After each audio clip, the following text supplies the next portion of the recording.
Hai, jumpa lagi di materi praktikum akuntansi perusahaan jasa, dagang, dan manufaktur. Kali ini kita akan membahas mengenai laporan harga pokok perusahaan manufaktur.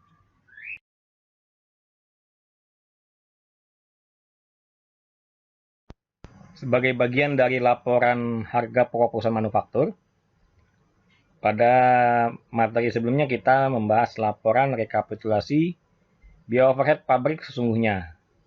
Nah, sekarang kita memasuki tahap selanjutnya dalam pembuatan laporan harga pokok perusahaan manufaktur, yakni pembuatan kartu harga pokok pesanan. Di dalam pembuatan kartu harga pokok pesanan, sebelumnya kita harus mengetahui dulu apa sih yang dimaksud dengan harga pokok pesanan. Maka dari itu kita akan mengenal terlebih dahulu dengan apa yang dimaksud dengan harga pokok pesanan. Kemudian setelah kita kenal apa itu yang dimaksud dengan harga pokok pesanan, kita sudah paham, baru kita melakukan prosedur pembebanan biaya harga pokok pesanan. Dan setelah melaksanakan prosedur tersebut, barulah kita menyusun kartu harga pokok pesanan. Nah, kita kenali dulu nih, apa itu harga pokok pesanan. Definisi dari harga pokok pesanan adalah perhitungan harga pokok pesanan berdasarkan alokasi biaya yang dibebankan pada masing-masing pesanan atau order.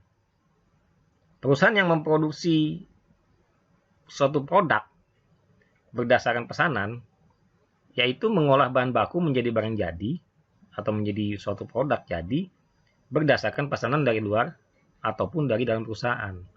Lah, memangnya ada yang bukan berdasarkan pesanan? Ya ada. Karena secara garis besar suatu produksi itu berdasarkan dua kategori. Ada yang berdasarkan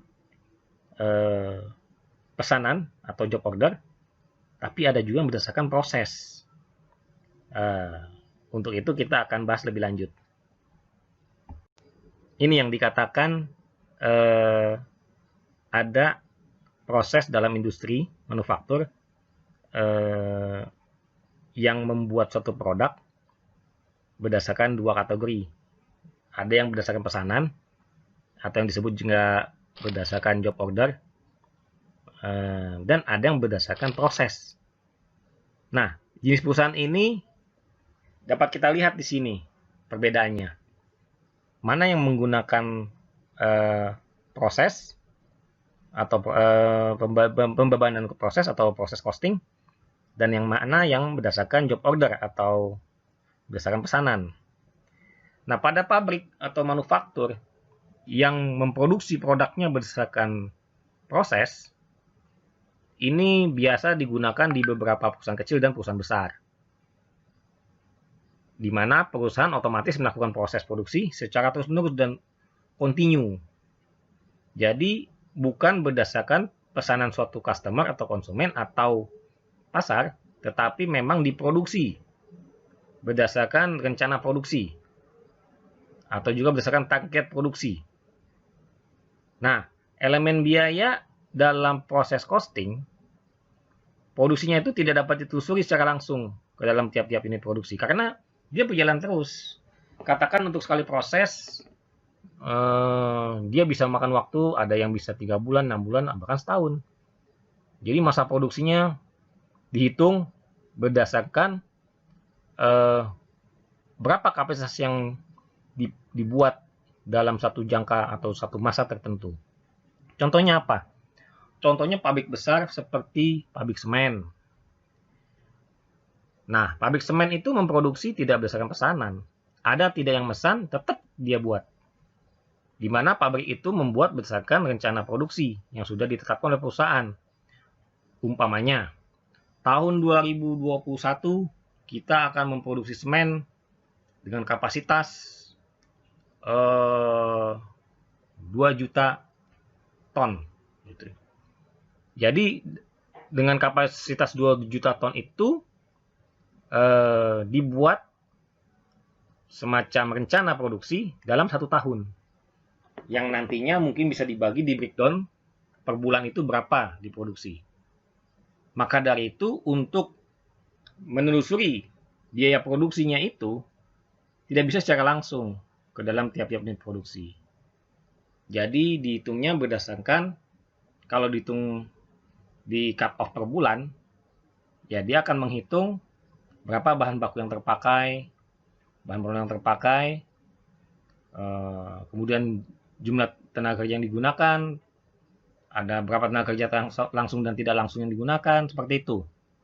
Nah, berbeda dengan yang menggunakan sistem berdasarkan proses, atau yang disebut juga job order costing, di mana di dalam job order costing, perusahaan manufaktur ini dia memproduksi suatu produk berdasarkan pesanan. Sebagai contoh, ini digunakan pada perusahaan percetakan. Mungkin di antara kita sama-sama tahu, kita sering menemui adanya brosur atau buku atau company profile, di mana setiap diproduksi itu dalam jumlah tertentu yang sudah dibuat oleh si pemesan. Sebagai contoh, kita akan membuat buku. Kita lalu membuat buku ini ke sebuah percetakan, di mana kita yang menentukan, kita pesan buku ini 1000 unit atau 1000 eksemplar. Maka dari itu, percetakan membuat produksinya berdasarkan pesanan yang diminta oleh si konsumen atau customer. Nah, contoh lainnya konstruksi bangunan. Ya, umpama ada suatu proyek pembuatan rumah, ya, di mana sekali proyek ini dibuat, dia akan membuat beberapa rumah sesuai yang dipesan oleh developer. Kemudian contoh lainnya pesawat terbang, ya. Pesawat terbang ini kan nggak diproduksi secara secara kontinu. Dia dibuat berdasarkan pesanan yang ingin membeli pesawat terbang ini. Sebagai contoh, pesawat tempur. Katakan Indonesia mau membeli pesawat tempur. Maka si pabrik pembuat pesawat tempur akan membuat sesuai yang dipesan oleh negara pemesan. Tidak mungkin pabrik pesawat membuat produksi pesawat tanpa ada yang mesan. Jadi produksi jalan terus. Nah, seperti ini contohnya. Kemudian juga ada juga di perusahaan lain seperti di perusahaan jasa. Ini seperti rumah sakit, akuntan publik, di mana mereka melakukan pekerjaannya ya berdasarkan pesanan. Kalau rumah sakit berdasarkan jumlah pasien yang datang. Kalau akuntan publik berdasarkan laporan keuangan yang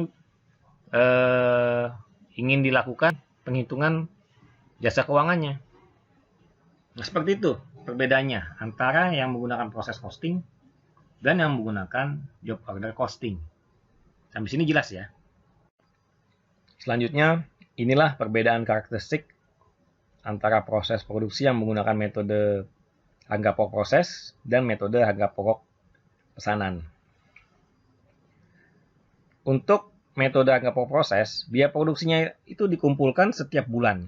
Seperti yang tadi dikatakan, dia di cut off per bulan atau sesuai dengan kapan ingin dihitung.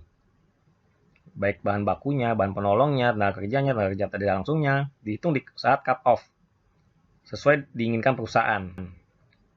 Jadi pada periode yang telah ditentukan, berapa harga pokok produknya. Nah, berbeda dengan metode harga pokok pesanan, di mana biaya produksinya itu dikumpulkan untuk setiap pesanan. Sekali ada pesanan, ya langsung dihitung.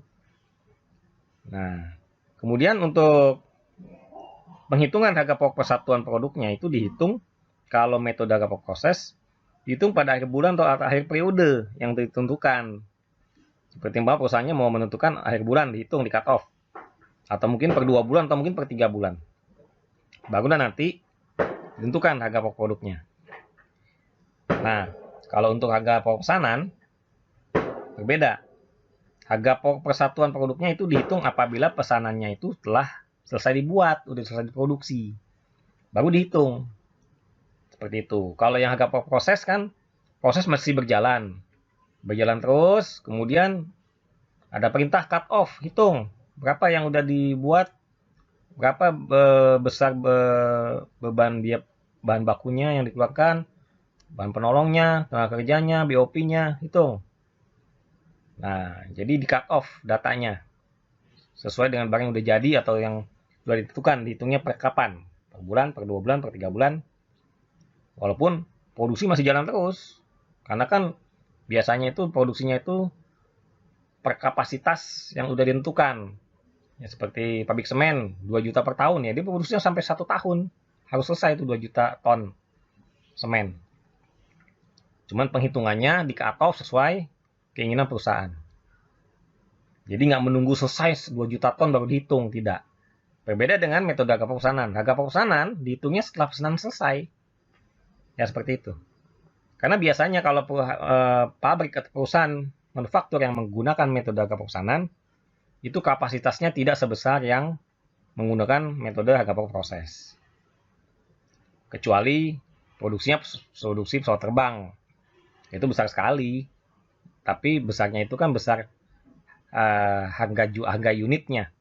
Harga produksinya yang mahal, bukan jumlahnya. Jadi kalau jumlahnya terbatas. Kalau yang harga pokok proses biasanya jumlahnya sangat banyak. Kemudian untuk rumus perhitungannya, untuk harga pokok persatuan, yang menggunakan metode harga pokok proses, rumus perhitungannya adalah jumlah biaya produksi yang telah dikeluarkan selama periode tertentu dibagi dengan jumlah satuan produk yang udah jadi, yang sudah dihasilkan selama bulan dari mulai awal buat sampai di cut off. Kemudian untuk yang periode selanjutnya sama, dihitungnya setelah cut off yang lalu sampai dengan cut off yang saat ini. Berapa bahan baku yang bisa terpakai, berapa bahan penolong yang bisa dipakai, berapa jumlah tenaga kerja yang digunakan, biayanya, berapa BOP-nya. Ya seperti itu per periode.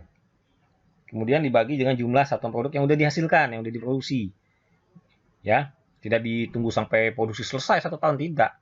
Pada saat cut off, produk yang sudah jadi berapa, dihitung.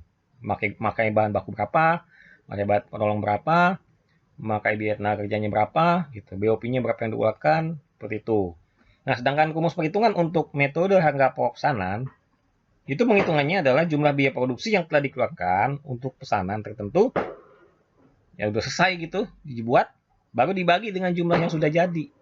Dibagi dengan jumlah satuan produk yang diproduksi dalam pesanan itu. Umpama pesan di percetakan buku, mau bikin buku 1000 eksemplar, ya setelah jadi 1000 eksemplar baru dihitung.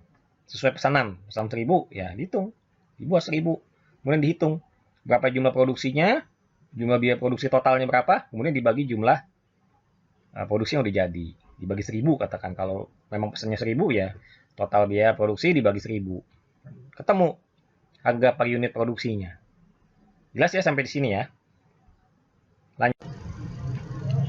Setelah kita melihat perbedaan karakteristik proses produksi yang menggunakan metode harga pokok proses dan metode harga pokok pesanan, jadi jelas ya sudah bahwa kita sudah mengenal apa itu yang dimaksud dengan harga pokok pesanan. Sekarang prosedur pembebanan biaya harga pokok pesanan. Jadi untuk pembebanan biaya harga pokok pesanan tersebut itu ada prosedurnya. Bagaimana prosedurnya? Sebelumnya kita lihat dulu untuk pembebanan biaya ke produk, bagaimana alurnya. Perusahaan manufaktur merupakan perusahaan yang beroperasi untuk mengolah bahan baku, yakni bahan mentah, atau mungkin ada juga yang beberapa pabrik yang mengolah dari bahan setengah jadi ya, menjadi barang jadi. Kalau dari bahan mentah menjadi barang setengah jadi, kalau barang setengah jadi menjadi barang jadi, atau produk yang siap untuk dijual. Dalam menunjang kelancaran usahanya tersebut, perusahaan manufaktur atau pabrik mengeluarkan biaya-biaya untuk produksinya. Dalam tiap produksi, biaya-biaya yang dibutuhkan untuk produksi terdiri dari 2 macam, yakni biaya langsung dan biaya tidak langsung. Apa itu biaya langsung?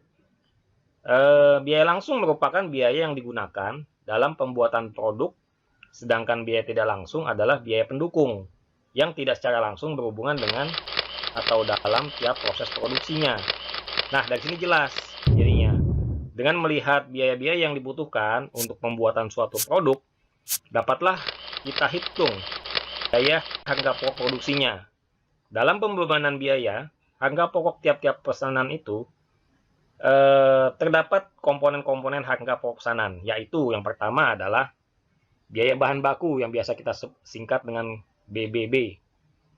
Yang kedua, biaya tenaga kerja, biasa kita singkat BTK, di mana BBB dan BTK ini keduanya merupakan termasuk kelompok biaya langsung. Dan yang ketiga, biaya overhead pabrik atau BOP, di mana BOP ini masuk dalam kelompok biaya tidak langsung. Untuk biaya langsung, yaitu BBB dan BTK ini, itu prosedurnya dibebankan ke pihak pemesan yang order gitu ya, atau customer kita gitu ya, berdasarkan biaya yang sesungguhnya. Dan untuk biaya tidak langsungnya, besaran nilainya dibuat dengan tarif yang ditentukan di awal oleh kita. Misalnya tarif biaya tidak langsung BOP atau biaya overhead produk pabrik sebesar 75% dari biaya tenaga kerja langsung. Maksudnya apa dibuat tarif sebesar 75%? Jadi begini contohnya. Seandainya ada perusahaan percetakan ya, pabrik percetakan, di mana dalam setiap produksi sebuah atau ada pesanan untuk mencetak sesuatu, katakan mencetak brosur. Dalam setiap pencetakan itu, biaya bahan bakunya itu kan ada biaya bahan penolongnya. Sebagai contoh, bahan penolong itu pelarut tinta ya. Pada saat ada pesanan, pabrik percetakan atau manufaktur tersebut itu tidak bisa menghitung, mengkalkulasi secara tepat berapa pelarut yang digunakan untuk melarutkan tinta yang dibutuhkan dalam satu order cetakan. Karena jumlah kebutuhan pelarut tinta itu jumlahnya tidak selalu tepat. Kadang berubah-ubah sesuai dengan bentuk desain dari cetakannya. Kadang butuh pelarut yang sangat banyak, kadang tidak, sesuai dengan desain dari cetakannya. Maka dari itu, untuk menentukan berapa besaran biaya bahan penolong seperti pelarut tersebut, dibuatlah estimasi atau yang dibuat taksiran.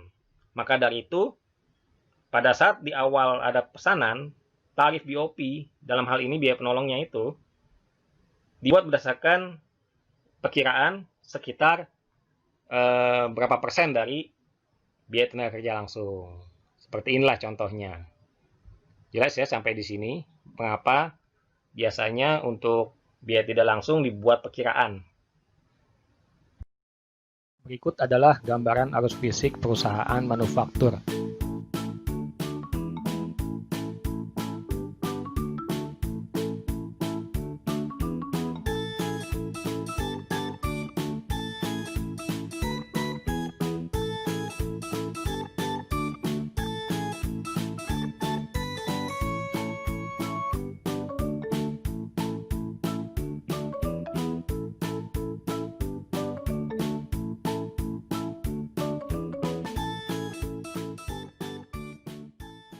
Dalam penentuan harga pokok produksi berdasarkan pesanan ini dapat dikelompokkan menjadi biaya bahan baku dan bahan penolong, biaya tenaga kerja, BOP atau biaya overhead pabrik, produk selesai, produk dalam proses yang masih dibuat di dalam mesin katakan atau dalam proses produksi, dan penjualan produk.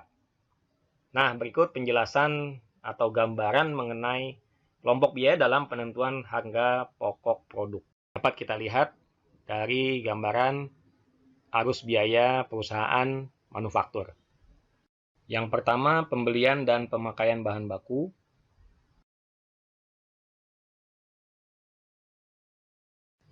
Bahan penolong atau bahan baku tidak langsung.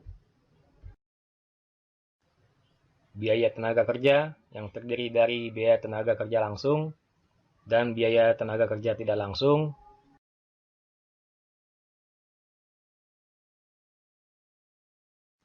BOP, atau biaya overhead pabrik, barang dalam proses atau produk dalam proses, produk selesai atau produk yang telah jadi, dan penjualan atau penyerahan produk jadi ke pemesan. Untuk lebih memahami proses dari prosedur pembebanan biaya harga pokok pesanan, berikut ini diberikan contoh penjurnalan dari proses yang digambarkan tadi. Yang pertama, untuk pembelian dan pemakaian bahan baku, di mana pencatatan akuntansi biaya bahan baku dan bahan penolong meliputi pembelian dan pemakaian. Sebagai berikut. Pertama, jurnal untuk mencatat pembelian bahan baku dan bahan penolong. Di sini persediaan bahan baku masuk di debit dan hutang dagang atau kas di kredit. Mengapa? Karena biasanya di perusahaan manufaktur untuk pembelian bahan baku ada yang menggunakan pembelian secara kredit, menggunakan faktur, ada jatuh temponya, maka itu masuk ke hutang dagang. Kecuali ada beberapa bahan baku dan bahan penolong yang dibeli dengan cara cash. Maka dari itu dikreditkannya kalau itu menggunakan jatuh tempo atau secara kredit masuk ke hutang dagang, dan kalau pembelian secara cash masuk di kreditnya masuk ke dalam kas pengeluaran. Kemudian kedua, pemakaian bahan baku, di mana biaya dalam proses biaya bahan baku di debit, persediaan bahan bakunya di kredit. Dan ketiga, pemakaian bahan penolong sama dengan pemakaian bahan baku, untuk BOP sesungguhnya di debit dan persediaan bahan penolong dikreditkan di kredit.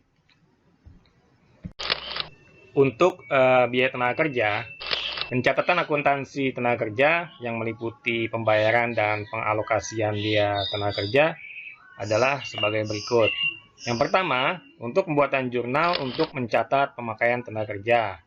Di sini untuk gaji dan upahnya didebitkan, dan utang gaji dan upah itu masuk di kredit. Kemudian yang kedua, untuk waktu gaji dan upah dibayar. Nah, saat waktu sudah masuk masa pembayaran gaji, maka utang gaji dan upah itu yang tadi di kredit masuk di debit. Dan karena ini gaji sudah dibayarkan menggunakan kas, maka kas di kredit. Dan yang ketiga, pengalokasian atau pendistribusian gaji dan upah, di mana yang pertama biaya dalam proses, yakni biaya tenaga kerja langsung itu di debit, biaya overhead pabrik sesungguhnya, biaya pemasaran atau penjualan atau marketing, dan biaya administrasi dan umum itu juga masuk di debit. Nah, ini kan dialokasikannya dari karena ini masuk biaya tenaga kerja, ini di gaji dan upah, maka dari itu gaji dan upah di kredit.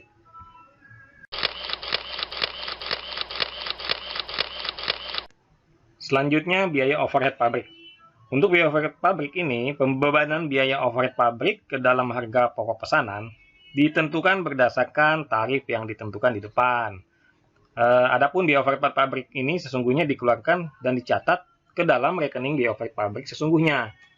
Dalam akhir periode penutupan buku, apabila terdapat perbedaan antara biaya overhead pabrik yang dibebankan dengan biaya overhead pabrik sesungguhnya, maka hal ini dicatat dalam rekening selisih biaya overhead pabrik, di mana penanganan selisih BOP atau biaya overhead pabrik ini ditutup ke dalam rekening harga pokok pesanan atau HPP, ataupun laba rugi, sehingga dalam akhir periode akuntansi biaya overhead pabrik ditutup.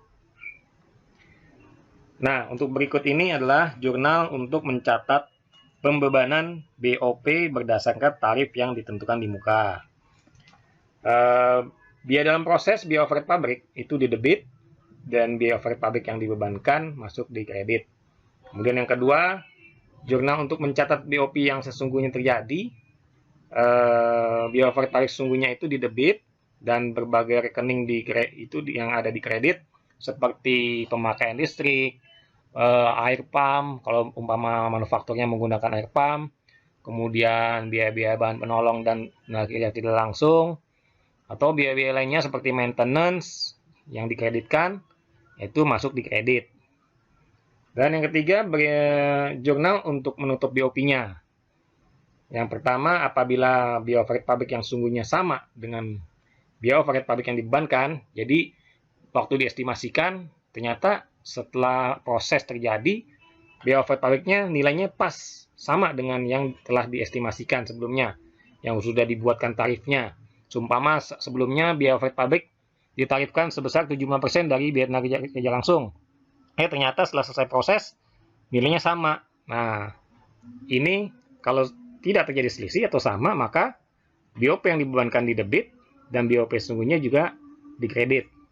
Namun apabila biaya overhead pabrik yang sungguhnya lebih besar dari biaya overhead pabrik yang dibebankan, ini jelas rugi. Jadi waktu dibebankan sebesar 75% dari tenaga kerja langsung. Ternyata setelah selesai proses, nilai BOP-nya yang sebenarnya lebih besar yang dikeluarkan dari yang sudah diestimasikan. Nah, ini kan rugi. Maka dari itu, dalam penjurnalnya, biaya overhead pabrik yang dibebankan di debit, kemudian selisih yang terjadi akibat nilainya ternyata lebih besar BOP-nya yang dibebankan, yang sungguhnya terjadi lebih besar, maka selisih BOP juga di debit. Nah, dan BOP sesungguhnya itu dikredit supaya nanti balance. Kemudian selanjutnya, jika sebaliknya, apabila BOP yang sungguhnya lebih kecil dari BOP yang dibebankan, atau bisa dibilang laba ya, untung. Tapi sebenarnya juga kurang bagus kalau selisihnya terlalu besar antara yang diestimasikan dengan yang sesungguhnya. Nah, di sini dibuat BOP yang dibebankan itu di debit, sebaliknya. Dan selisih yang terjadi, selisih BOP-nya dan BOP sesungguhnya masuk di kredit. Nah, yang terakhir, jurnal untuk menutup BOP-nya. Nah, untuk jurnal penutup BOP, yang pertama, apabila BOP itu selisih rugi, di mana yang dibebankan lebih kecil dari yang sesungguhnya, maka laba rugi harga pokok penjualan itu di debit, sedangkan selisih BOP-nya di kredit. Dan selanjutnya apabila BOP selisih laba untung, jadi BOP sesungguhnya lebih kecil dari BOP yang dibebankan, maka selisih BOP di debit dan laba atau laba rugi harga pokok penjualannya ada di kredit. Nah, inilah jurnal untuk menutup biaya overhead pabriknya. Selanjutnya, produk dalam proses. Untuk produk dalam proses, ya ini produk yang masih diproses di dalam mesin atau kalau cetakan masih dicetak ya, belum selesai. Jadi produk yang belum selesai ini dicatat dalam rekening persediaan dalam proses. Setiap akhir periode akuntansi atau akhir bulan, biasanya perusahaan manufaktur itu melakukan pengecekan terhadap bahan yang jadi atau barang yang masih dalam proses. Jadi apabila terdapat barang yang belum selesai, maka yang belum selesai ini dicatat dalam rekening persediaan dalam proses. Guna melakukan pencatatan jurnal persediaan bahan dalam proses ini, dapat dilihat di jurnal sebagai berikut. Nah, untuk persediaan bahan dalam proses, itu nanti di debit, dan biaya dalam proses, yakni biaya bahan baku, biaya dalam proses biaya tenaga kerjanya, biaya dalam proses biaya overhead pabriknya, itu nanti di kredit. Jelas ya?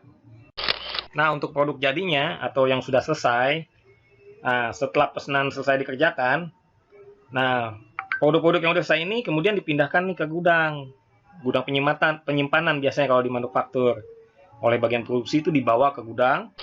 Nah, harga pokok pesanan yang telah selesai ini, yang sudah selesai diproduksi, itu kemudian dapat dihitung dari informasi biaya yang dikumpulkan dalam kartu harga pokok pesanan. Nah, kemudian dicatat dalam rekening persediaan produk jadi. Jadi udah masuk stok nih kalau di gudang. Kemudian produk jadi merupakan produk pesanan yang telah diselesaikan itu menghasilkan produk sesuai dengan kualifikasi yang ditentukan oleh pemesan. Nah, guna memperoleh harga pokok proses produksi yang telah diselesaikan tersebut, ini dapat dihitung dari informasi biaya yang dikumpulkan dalam kartu harga pokok pesanan. Selain itu, dicatat dalam rekening persediaan barang produk jadi.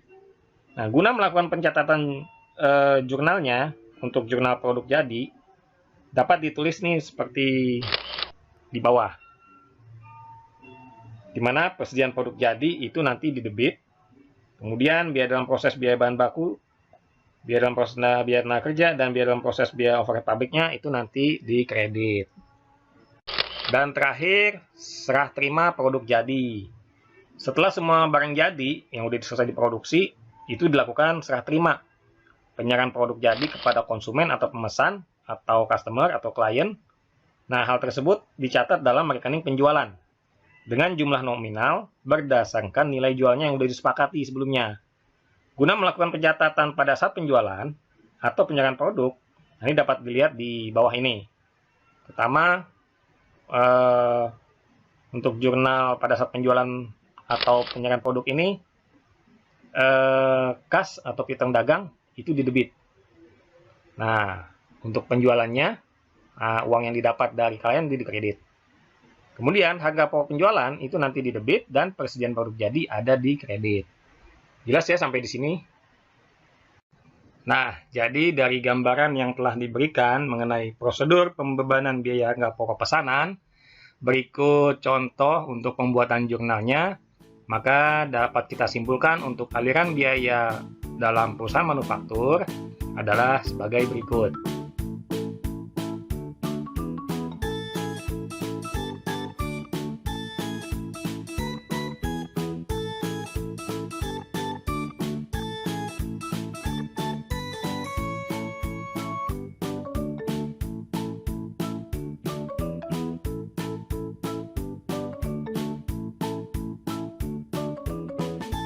Setelah kita mengetahui definisi dari kartu harga pokok pesanan, kita sudah mengenal apa itu harga pokok pesanan, serta bagaimana prosedur pembebanan biaya harga pokok pesanan. Sekarang saatnya kita menyusun kartu harga pokok pesanan. Di dalam metode harga pokok pesanan, kartu harga pokok pesanan mempunyai peran yang sangat penting. Karena dalam kartu harga pokok itulah dicatat biaya-biaya produksi tiap pesanan secara rinci. Kartu harga pokok pesanan itu berfungsi sebagai rekening pembantu. Dan penyusunan kartu harga pokok pesanan harus memperhatikan biaya-biaya produksi tiap pesanan secara rinci.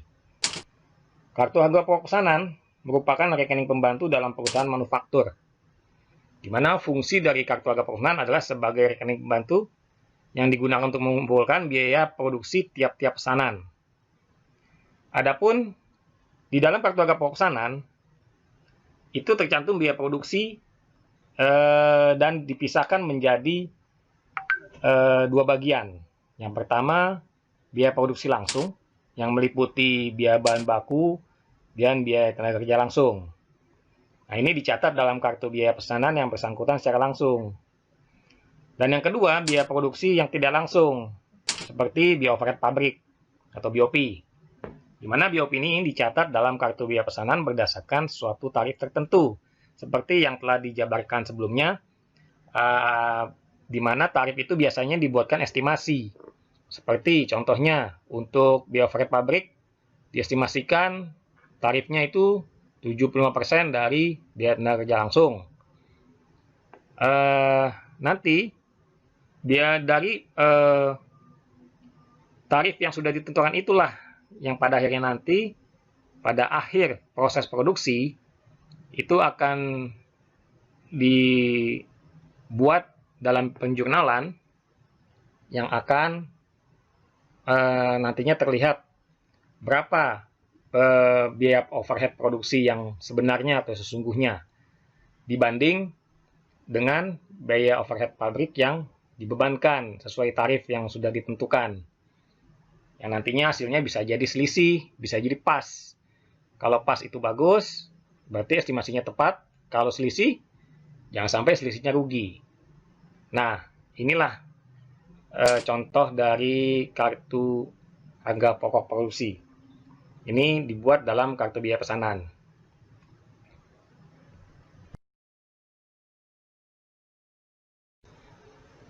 Selanjutnya, ini ada sebuah contoh untuk menyusun kartu harga pokok pesanan. Untuk dapat mencatat bahan baku yang digunakan dalam tiap pesanan, perusahaan atau manufaktur yang menggunakan dokumen yang disebut bukti permintaan dan pengeluaran barang dari gudang, dokumen ini diisi oleh bagian produksi dan diserahkan kepada bagian gudang. untuk membuat permintaan bahan yang diperlukan buat produksi. Jadi bagian produksi meminta barang ke gudang, dia menyertakan dokumen permintaan barang. Lalu gudang mengeluarkan dokumen pengeluaran barang sebagai bukti serah terima ke bagian produksi. Bagian gudang akan mengisi jumlah bahan yang diserahkan kepada bagian produksi pada dokumen tersebut, dan kemudian dokumen ini dipakai sebagai dokumen sumber untuk dasar pencatatan pemakaian bahan. Untuk memproses pesanan, di contoh ini ada pesanan nomor 101 dan pesanan nomor 102. Untuk rinciannya, pemakaian bahan baku yang digunakan adalah sebagai berikut. Nah, pertama, bahan baku untuk pesanan nomor 101, yakni kertas jenis A4, 85 rim, tinta jenis HP, 5 kg. Jadi jumlah bahan baku dan untuk pesanan nomor 101 ini bisa kita lihat di sini totalnya Rp1.350.000. Kemudian di dokumen serah terima juga tercantum bahan baku untuk pesanan nomor 102. Yang rinciannya adalah kertas jenis B6 10 roll, kemudian tinta jenis Canon 25 kg. Nah, lalu dijumlahkan dengan jumlah bahan baku yang tadi untuk pesanan 101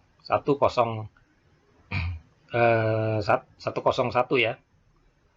Jadi totalnya untuk pesanan 102 di Rp4.025.000 ditambah jumlah bahan baku untuk pesanan 101 Rp1.350.000 menjadi jumlah bahan baku total yang dipakai sebesar Rp5.475.000. Nah, pada saat memproses dua pesanan ini, perusahaan menggunakan bahan penolong. Nah, di mana bahan penolongnya ini sebagai berikut. Anggap saja bahan penolongnya ada dua, yakni bahan penolong V dan bahan penolong Y. Bahan penolong V ada 10 kg dengan nilai Rp100.000 totalnya. Bahan penolong Y ada sejumlah 40 liter yang totalnya sebesar Rp200.000. Jadi jumlah total bahan penolong untuk pesanan 101 ini sebesar Rp300.000. Nah, untuk pencatatannya, pencatatan pemakaian bahan baku dalam metode harga pokok pesanan dilakukan dengan mendebit rekening barang dalam proses dan mengkredit rekening persediaan bahan baku atas dasar dokumen bukti permintaan dan pengeluaran barang dari gudang. Nah, penerbitan rekening barang dalam proses ini diikuti dengan pencatatan rincian bahan baku yang dipakai dalam kartu harga pokok pesanan yang bersangkutan. Nah, untuk contoh gambar kartu harga pokok pesanannya ada pada berikut ini. Nah, inilah contoh kartu harga pokok pesanannya. Yang di sebelah kiri ini kartu harga pokok pesanan untuk pesanan nomor 101. Dan sebelah kanan untuk kartu harga pokok pesanan dari nomor pesanan nomor 102. Di sini jelas terlihat rinciannya. Ya, bahan bakunya Rp1.350.000 untuk pesanan ke 101. Biaya tenaga kerjanya Rp900.000. Biaya overhead pabriknya ini diestimasikan ya, dibuat tarif sebesar 150% dari biaya tenaga kerja langsungnya. Jadi 150% dari Rp900.000 sama dengan Rp1.350.000. Kemudian di pesanan nomor 102 juga sama, biaya bahan baku sebesar Rp4.125.000. Biaya tenaga kerjanya Rp5 juta karena lebih banyak pesanannya. Dan biaya overhead pabriknya dengan tarif sama dengan pesanan 101, yakni 150% dari biaya tenaga kerja langsung. Jadi 150% dari 5 juta sama dengan Rp7.500.000. Jadi totalnya untuk 101 Rp3.600.000 dan pesanan 102 Rp16.625.000. Untuk jurnal untuk mencatat pemakaian bahan baku tersebut di atas adalah di bawah ini nih, di bawah yang kartu harga pokok pesanan. Untuk jurnalnya, barang dalam proses biaya bahan baku ada di debit sebesar Rp5.475.000. dan persediaan bahan bakunya dikredit Rp5.475.000. Karena dalam metode harga pokok pesanan harus dipisahkan antara biaya produksi langsung dari biaya produksi tidak langsung, maka bahan penolong yang merupakan unsur biaya produksi tidak langsung dicatat pemakaiannya dengan mendebit rekening kontrol biaya overhead pabrik sesungguhnya. Rekening barang dalam proses hanya didebit untuk mencatat pembebanan biaya overhead pabrik berdasarkan tarif yang ditentukan di muka yang diestimasikan tadi. Nah, maka jurnal pencatatan pemakaian bahan penolong tersebut adalah sebagai berikut, ada di bawah kartu harga pokok pesanan nomor 102. Jadi jurnalnya biaya overhead pabrik sesungguhnya di debit Rp300.000 dan persediaan bahan penolong ada di kredit Rp300.000. Inilah contoh mengenai cara pencatatan pemakaian bahan baku dan bahan penolong dalam produksi yang dimasukkan ke dalam kartu harga pokok pesanan. Jadi sudah jelas ya bagaimana cara menyusun kartu harga pokok pesanan. Nah, untuk pembebanan tarif atau estimasi biaya dari biaya overhead pabrik, kalau dalam setiap pelajaran akuntansi, hampir semua pelajaran akuntansi menggunakan tarif yang diambil dari beberapa persen dari biaya tenaga kerja langsung. Sebenarnya dalam kenyataannya dalam dunia industri, besaran tarif itu tidak selalu diambil dari biaya tenaga kerja langsung. Ada beberapa perusahaan yang memang memiliki manajer produksi atau kepala produksi yang sudah berpengalaman, dia sudah bisa mentaksir langsung untuk setiap produksi dari setiap pesanan berapa kira-kira biaya overhead pabrik yang digunakan. Sebagai contoh percetakan, seumpama ada pesanan barang cetakan berupa buku, begitu ada desain masuk, dilihat bentuk desainnya, dilihat jumlah eksemplarnya, dia sudah bisa memperkirakan kira-kira biaya overhead pabrik yang dianggarkan besarnya sudah bisa dibuat estimasi, dibuat perkiraan. Jadi tidak selalu diambil dari biaya estimasikan berdasarkan biaya tenaga kerja langsung.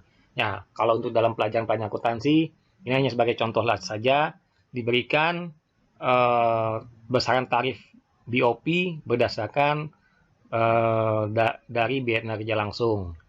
Ya, demikian paparan mengenai menyusun kartu harga pokok pesanan.